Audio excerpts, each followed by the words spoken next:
Our guest this week on Veterans Chronicles is retired U.S. Marine Corps Sergeant Major and Sniper David Devaney.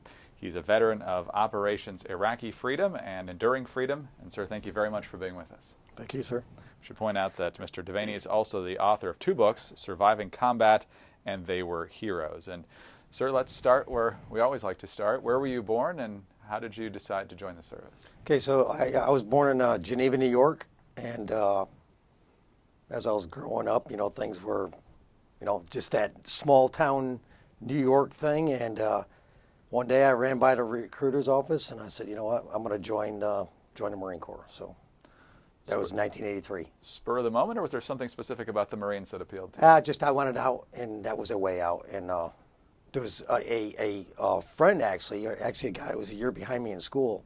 He had joined the Marine Corps and he made it through boot camp. I was like, well, if he can do it, I can do it too. So that part of it. Boot camp means Paris Island. Talk about that Correct. experience a little bit.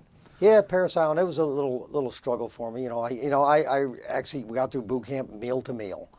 I didn't worry about day to day. I actually, said, okay, let's make it to breakfast, then let's make it to lunch and dinner. And so I lived meal to meal for 13 weeks. So I made it. What was the toughest part to adjust to? Toughest part was the fact that I was older than most of the recruits, and they expected me to right away be able to just take charge of everybody. And I didn't know how to do that. But once I got out to the infantry, I learned very quickly how to take charge. Some of the things that I've read is that the point of boot camp, particularly the Marine Corps boot camp, is to break you down and then build you back up. I don't know if they told you that at the time, but... Well, I was a drill instructor, so I know it very well. Yeah. You actually... You break them down until they feel like they're nothing, and then you build them up till they think that they're indestructible. And if you see a third phase platoon, in their 13th week, you're going to be like, wow, they look like a machine. Was that tough for you, the breaking down process going through the camp? Yes, no. Yeah, it was a long time ago. So, yeah, the kind of boot camp was a blur. So it was, 32 years ago, so. Well, not only did you make it through a boot camp with flying colors, you got transferred to Hawaii after that, so that's a pretty nice deal. Yeah, I wanted Camp Lejeune, and they gave me Hawaii. But actually, I was glad I went to Hawaii, because that's where I met my wife, too. So.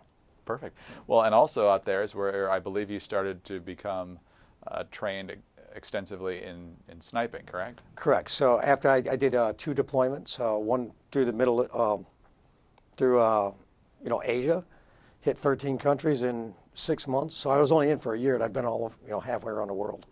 But then after my second deployment, we were in Okinawa for 6 months. I saw the STAY platoon, Surveillance Target Acquisition Platoon, or Scout Sniper Platoon, they're called now. And I thought it would be a good idea to do it, so I did. And so I've been extensively involved in sniping ever since 1986 when I went to school. What was it about sniping that attracted you to it? You have a 900-man battalion, yet you have this little 16-man platoon, that is, doing these different things. They're the eyes, ears, and trigger finger of the battalion commander. And it just, I thought it would be cool to go to this, special unit and everything. But they're not really special. They're actually just support. So their job is to support the infantrymen on the ground, and they do it well. Guardian angels. A little bit of a ping pong back and forth. You went from Paris Island to Hawaii, then, as you mentioned before, back to Paris Island as a drill instructor. How did that happen? Yeah, so I was in Okinawa on deployment, my 4th deployment, and the monitor who gives us our orders to go places, he sent me orders to Paris Island as a drill instructor, and I called him on the phone and I said, hey, Gunny, I was a sergeant. I said, hey, Gunny, I do not want to be a drill instructor. He says, well, you've got 2 choices. You can go to the Paris Island to be a drill instructor, or you can go back on deployment in 30 days, which would have meant I would have had to move my family from Hawaii to California and be on a boat in 30 days when I was in Okinawa. So it was almost impossible. So I went and became a drill instructor. Military has a way of clarifying your options, I guess. Yeah. I was voluntold. What was it like being on the opposite side of the boot camp process? It's a very important job. You're involved in a major transformation of a human being. It's amazing the difference that you see. Like you'll see an obese, kid gets there, and 3 months later, this kid's got, he's got 6-pack abs, and Sometimes the drones are, you just think, fat boy, and all of a sudden he walks by to go to the shower, and you're like, whoa, who's that? And it was the fat kid. So yeah, it's not just the weight. I mean, like me, I got to boot camp, I weighed like 130 pounds. I put on like 20 pounds in boot camp. And that's what they wanted. They want, the heavier people to lose weight and the smaller people to gain weight.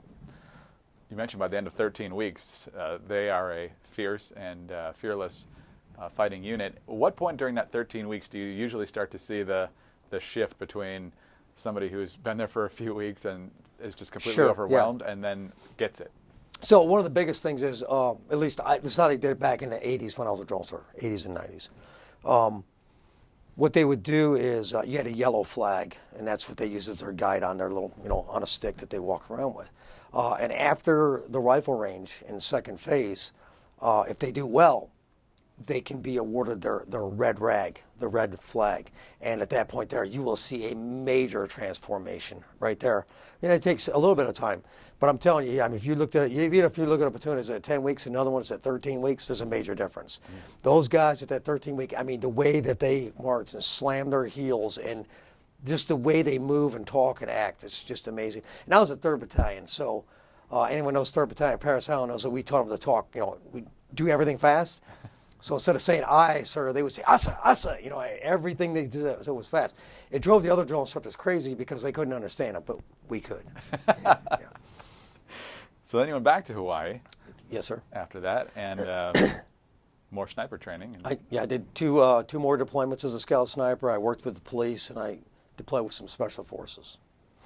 And then in 1996, a major promotion, chief instructor for reconnaissance and surveillance and urban sniper courses. What did that mean? Okay, so I was in a special operations training group over in Okinawa, 3rd Marine Expeditionary Force, and I was working as a helicopter rope suspension training instructor. But the RNS, reconnaissance surveillance guys, would bring me over to help them with their urban snipers once in a while. And then finally, I moved over there permanently, and then I actually took over the course. We ran 2 courses. We ran a reconnaissance and surveillance course, urban reconnaissance and surveillance course, which teaches them how to work, reconnaissance like in a city or something like that.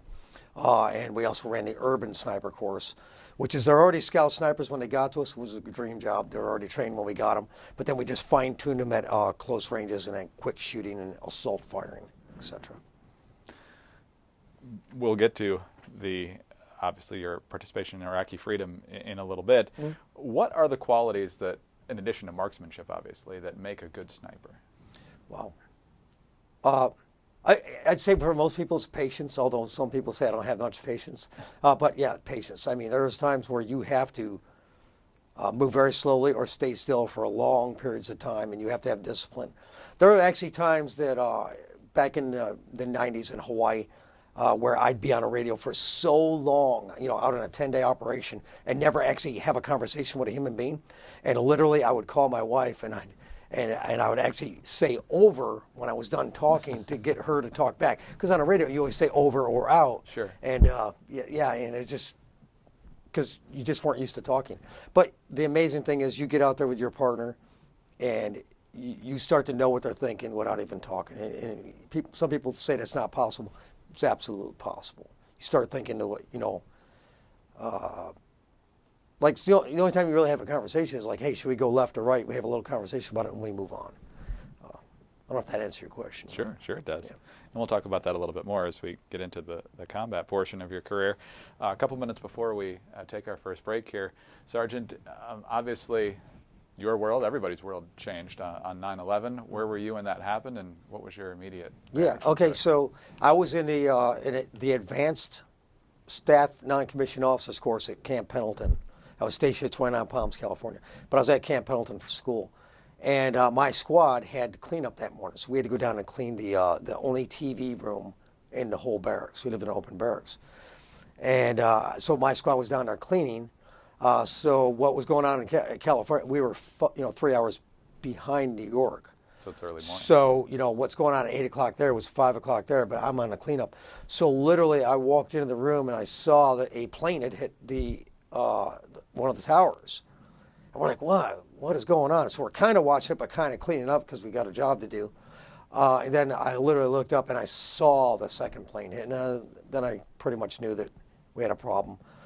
Then they called us all into the classroom and told us to just don't worry about that, just carry on. And we continued to school. It was a rough day.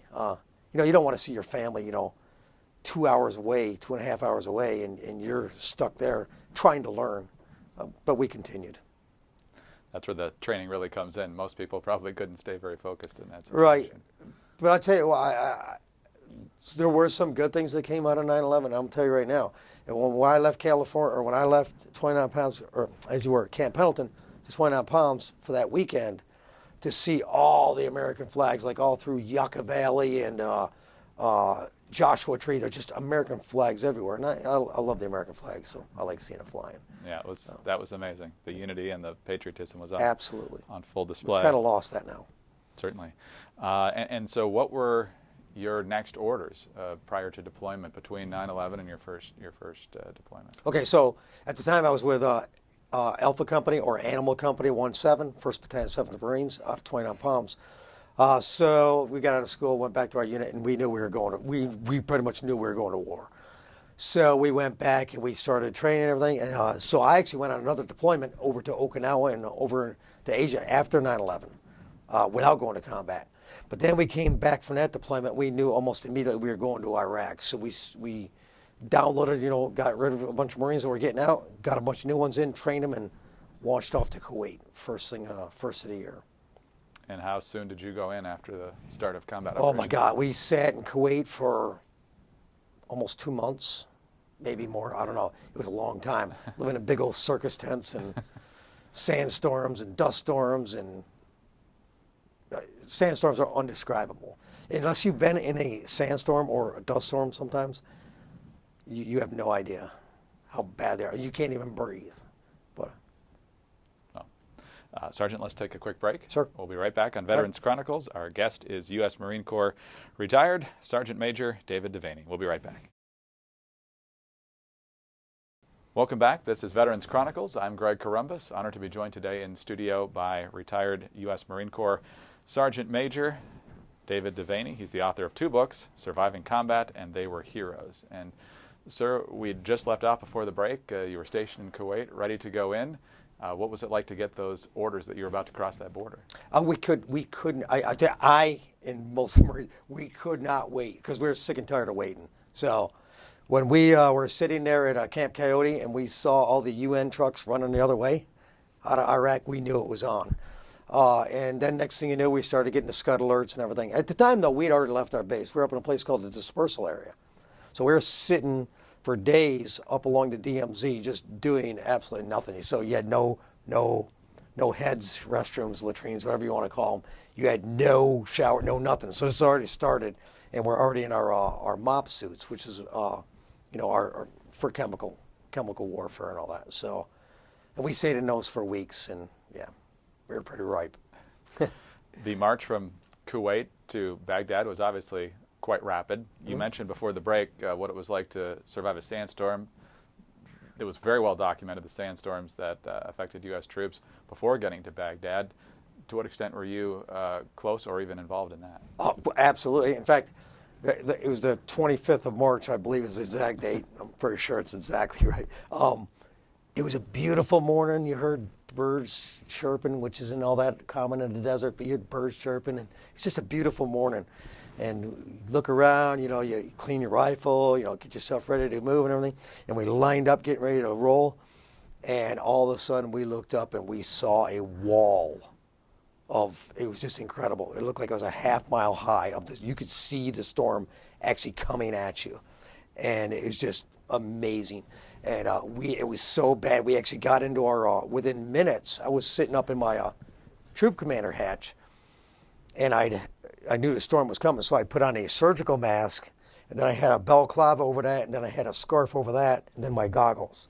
And within just a couple of minutes, I remember I'd opened it up because I had so much sand had got in there, and I'd actually spit out sand within just a couple of minutes. So finally, we got in our armored vehicles, and we buttoned them up, and still the sand was getting in there and stuff. And so not only are you in a sandstorm, but you're in, and then we got hit with another scud or whatever, so we had to go into MOP 4. So now we're in our gas mask in this full suit and gloves and boots, and it's 110 degrees inside this track, and you're just going crazy.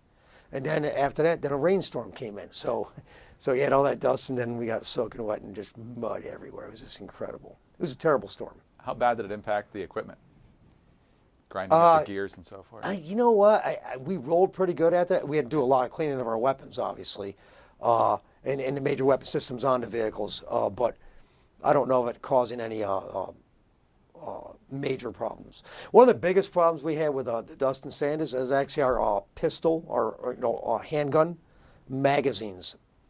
For the M9, they had a big problem with the sand getting in there, and it was clogging up the spring. So literally, you go over there and you could actually dump the bullets out because the spring was stuck, the follower was stuck. So, yeah, so in that way, so you just had to clean your magazines.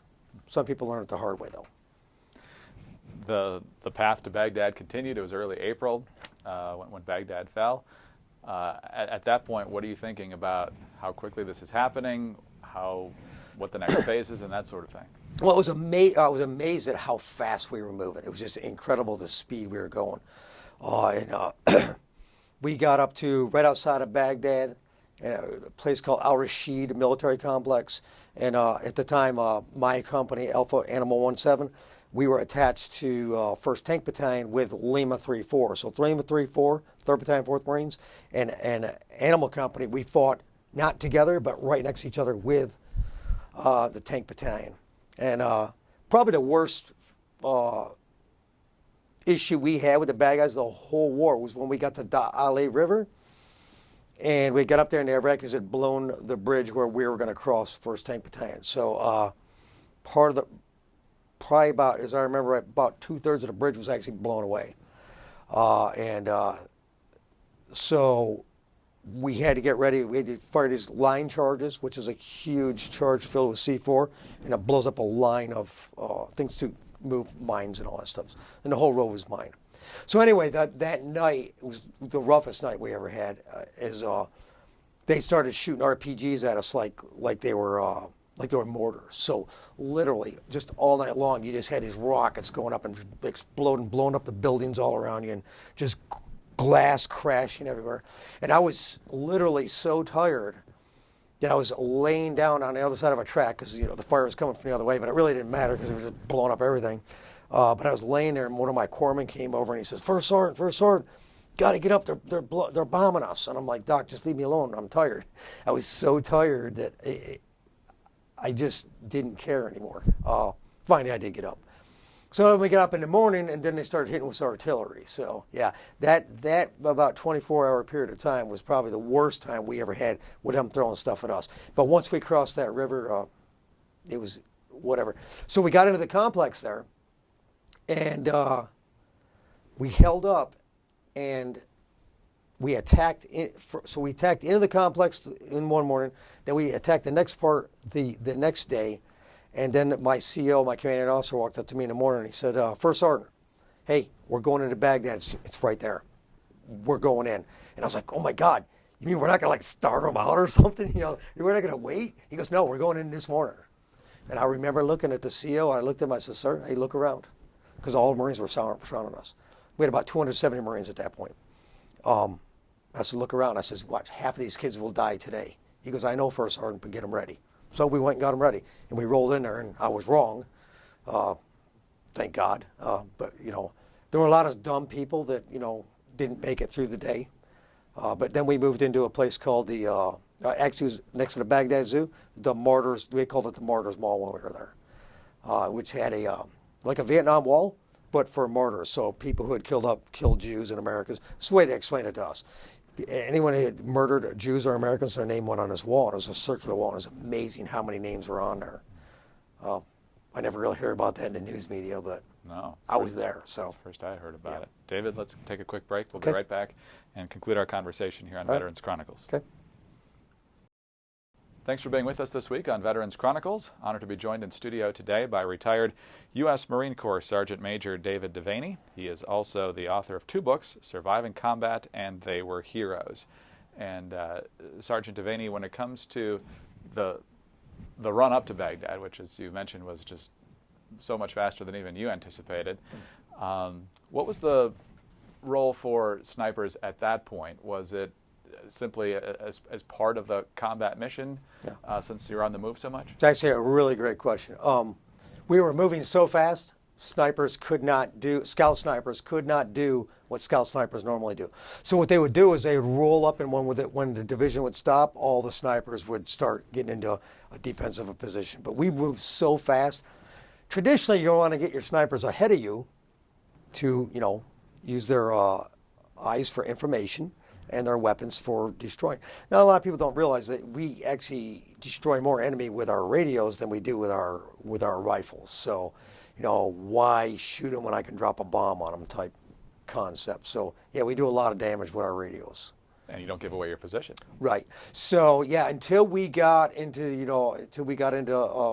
like up into Baghdad, the snipers were, like I say, we were just moving so fast. But there were times where we'd stop for the night or whatever, and we'd have to go cover an area, and they would assist. But once we got up in Baghdad, then they started going back into their traditional type roles. Obviously, as time went on, later that year and then on to the next couple of years, the sectarian conflict brewed up, and obviously that would change the role of the snipers, I would imagine, quite significantly. Sure, yeah, absolutely. And they did a lot of things, but one of the greatest things they did, in my opinion, was they would cover roads. So what they do is, where the bad guys were planting IEDs, they'd sit there and wait for them. So you start planting an IED, and then you don't make it through the night. Whispering Death comes in there and eliminates you. So being a bad guy is very dangerous. If you're a bad guy, sometimes you get eliminated. After all the training that the snipers go through, in your case, almost 20 years, finally facing the reality from all the snipers you've talked with and all the ones you've dealt with, does the training prepare them for the reality? Yes and no, absolutely. Because they're so well trained, they're ready for what's going to happen, but you can't be ready for everything. I heard people say that, snipers are cowards and all that. That is a ridiculous statement. What other weapon on the battlefield for about 45 cents can positively identify a target, know for a fact it's a bad guy, and eliminate that threat and no one else for 45 cents? Who can do that? Nobody. It is the cleanest type of warfare there is. You positively identify a bad guy and you eliminate the threat, period. There's dropping a 5,000-pound bomb on him? Oh, that's real clean, isn't it? I mean, don't get me wrong, we should do that. But to criticize snipers and scout snipers for what they do is absolutely, it's ridiculous, because nobody else has a positive ID on what they're shooting at most of the time, for the most part. Why do you say 45 cents? Because that's how much a bullet costs, 45 cents. Okay. Yeah. Actually, in Vietnam, they were called a 13-cent killer. So for 13 cents, they were killing people, okay? And they had a 1.3 kill ratio in Vietnam. The infantry had a 55,000 round count per kill. So, yeah, they're cost effective. Absolutely. It's a very dangerous job. We've lost 22 Marine Corps Scout snipers already, that I know of, already in these conflicts. That's a lot of Scout snipers to lose. When you've only got a couple hundred, probably at the most 300 snipers in the Marine Corps at any one time, actually doing the billet, to lose 22 of them, that's a big deal. For non-service members, for civilians, a lot of them get their understanding of what a sniper's life is like probably from watching the movie or reading the book, American Sniper. Feel free to comment on that if you want. But sure. my main question was, you saw some of the moral conflict in the character as he's trying to determine and make the decision on whether this is a threat or not. Sure.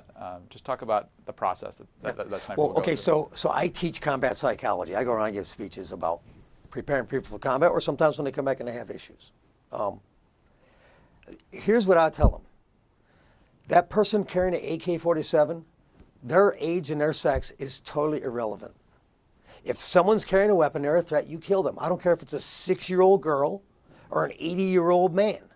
If they're a threat and they're going to threaten your friends, your fellow Marines and sailors, the corpsmen, you kill them. That's all there is to it. I mean, it's very simple. I mean, what do you do? You're going to let the 6-year-old kill your friends? Hey, you know what? Picking up a gun when you're 6 years old it's a dangerous thing to do. So now, but for anyone that thinks we're running around killing a bunch of 6-year-olds, they're absolutely crazy. That's probably happened, less than I can count on one hand in the last, 50 years. So it doesn't happen very often. But I warn them when I'm giving speeches to be prepared for that. Be prepared. Here's the thing is, if you go to combat and you're prepared to kill people, and then you don't have to kill people, look how great life will be. But if you go to combat saying, oh my God, I hope I don't have to kill people, and then you do have to kill people, you're going to be messed up for life. Oh my God, I kill people. You know what? There's a big difference between killing and murdering. Okay? Murdering is the unjustified taking of life. Killing is the justified taking of life. It's not murder. No problem with killing bad guys. What role do you think snipers played in the success of the surge? Let me tell you. The snipers from the SEALs, the Army, the SF units, and the Rangers and the Marines, it is incredible the amount of enemy threats that they have eliminated. Here's the thing about that, that confirmed kill. You talk about American Sniper, 160 confirmed kills. The guy did a great job. Everybody knows me, did a wonderful job. But I'm not sure where the number 160 comes from, because no one can tell me the definition of a confirmed kill, because there is no such thing actually is a confirmed kill. Even though people use it all the time, go to DOD and get their confirmed kill counts. There's no such thing. Okay, so I don't know where these numbers come from any of these guys. Oh, I killed 13 people. Oh, how do you know that? Just because you think they went down doesn't mean that. Until you go over there and thump them in the eye, how do you know they're dead? Anyway, I did read the book, American Sniper, and I saw the movie. And although there are faults in it, it is probably the best movie ever made to show what a sniper goes through. Put it that way. We're talking with David Devaney. We got a few minutes left here in our conversation this week on Veterans Chronicles. Obviously, in the past few years, we've seen what seemed to be a stable situation in Iraq devolve with the rise of ISIS and so forth. Whether that plays into it or not, what do you think of most? What are you most proud of when you think about your time in Iraq? Oh, wow. Okay, so some people will say, oh, I hope they didn't die in vain. Let me tell you something. None of our warriors died in vain. Listen, people die every day. People die. There are people dying right here in D.C. right now from heart attacks and cancer and getting run over by cars and murder, whatever. So people die every day, and dying is bad. So when your 19-year-old son dies in a car accident, or your 19-year-old son dies in combat, they're both dead. To me, the guy that died in combat, that's honorable. That is something to honor. I mean, of course, you're going to honor your children no matter how they die. But to have a relative die in combat, to me, that's honor. The same person could have died crossing the street or riding their bike or whatever. So I think it's important for people to know that they never died in vain. And I'll tell you, people say, we fight for God, country, and corps. That's absolutely not true. I've never fought for God, country, and corps. I fight for the guys on the left and right. Let me tell you the greatest thing about combat. In combat, when you're in a fight, no one looks around and says if he's black or white or brown or whatever. No one cares. They don't care what religion you are. They don't care where you came from. We all fight together. We don't look, all that stuff goes away. There's no discrimination in combat. That's for sure. When you're in combat, do you think back to the training you went through and everything that you were taught, everything that was built into you make a lot more sense? Well, let me tell you something. Whenever I've been in a fight, I did not think. I just acted. Okay, there was no thought whatsoever. Sure. I just do things. Now, I'll tell you, I've told many people this. I've never been scared while I'm fighting. I'm not scared when I'm fighting. It's after the fight that when you come flying down from that adrenaline rush, let me tell you, the adrenaline rush you get in combat is absolutely amazing. It scares the hell out of you. But that's why you got guys that come back from combat and they do all kinds of reckless things. They drive recklessly, they buy motorcycles and drive recklessly, they skydive, etc. It's not because they're reckless, it's because they want that adrenaline rush they felt in combat. And there's nothing like the adrenaline rush of someone that tried to kill you, especially when you win. Just a few minutes left now, and David, especially since retiring, but I think this was a major concern of yours even while you were on active duty, just want to get your thoughts real briefly on the concerns you have with the way that battlefield honors are bestowed. One of your big concerns is that the bigger the honor, it usually depends on the higher the rank. Many times, absolutely. So, and some people are going to get upset about what I'm going to say, but I really don't care. If you were to take a second lieutenant, his actions, and you took a lance corporal's actions, identical actions at different times, the lieutenant will actually absolutely get a higher award. I guarantee you that. In my book, They Were Heroes, I've got a story in there about this young lance corporal who absolutely should have had a Navy Cross, and he gets a Navy Achievement Medal, Navy Marine Corps Achievement Medal, and not even a V device on it. It's absolutely ridiculous, okay? That's not why I wrote the book. I didn't write the book to complain about awards. It just kind of, people got that from the book. That wasn't, there was no intent for that to happen. People that read the book are the ones that figured that out, that, the award system is it's been messed up for a long, long time. How do you fix it? How do you fix it? Award people properly. The problem is, especially in the infantry, is you have a lot of people that will say, oh, he's just doing his job. He's just doing his job. You're infantry, just doing his job. Well, they are just doing their job, but they're doing it exceptionally under extremely adverse conditions. You've got a 19-year-old corporal that's leading a 13-man squad or 17-man squad, because he's got attachments, in combat. This kid's out there. He is this senior man, 19 years old. He is not making just tactical decisions. He's making decisions that can affect international relations. What he does and doesn't do. These kids are absolutely incredible. I hear people say, oh, the greatest generation of World War II, and they are a great generation. This is a great generation now.